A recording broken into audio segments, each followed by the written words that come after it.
Hello friends, meron akong i-share sa inyo ngayon kung paano gumawa ng pastil. Ito na, si Bukay gumagawa na ng pastil para i-display doon sa maliit na tindahan namin. Ayan, isang cup ng kanin at saka pinapaibabawan niya ng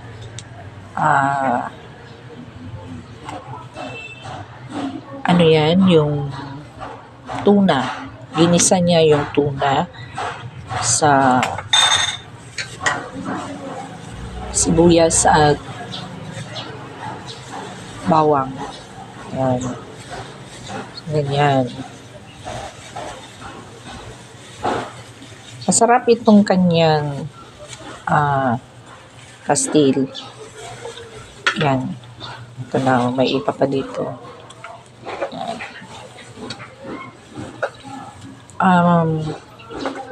Meron din naman siyang ginansya. Kunti lang naman. Pero buti na lang yun kaysa wala. Yan. Ganyan. Sarap itong tuna na palaman or topper. At saka meron siyang freebies. Ito. Tinatawag na dabo. Gawa ng ang kanyang ingredients dito ay talong, gata ng nyog, at saka nilagyan niya ng sili. Kaya kung kainin mo ito, medyo maanghang. Para siyang appetizer.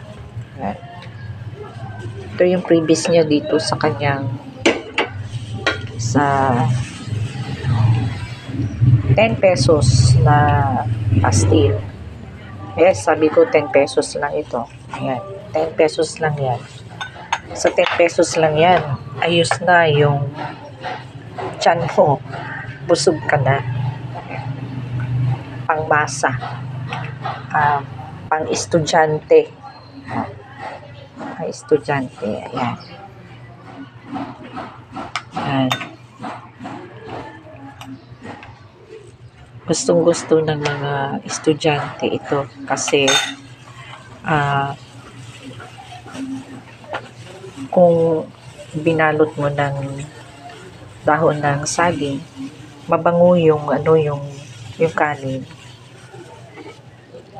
Ganito rin yung pag-prepare niya ng dahon ng saging. Kaya malinis ito. Ito.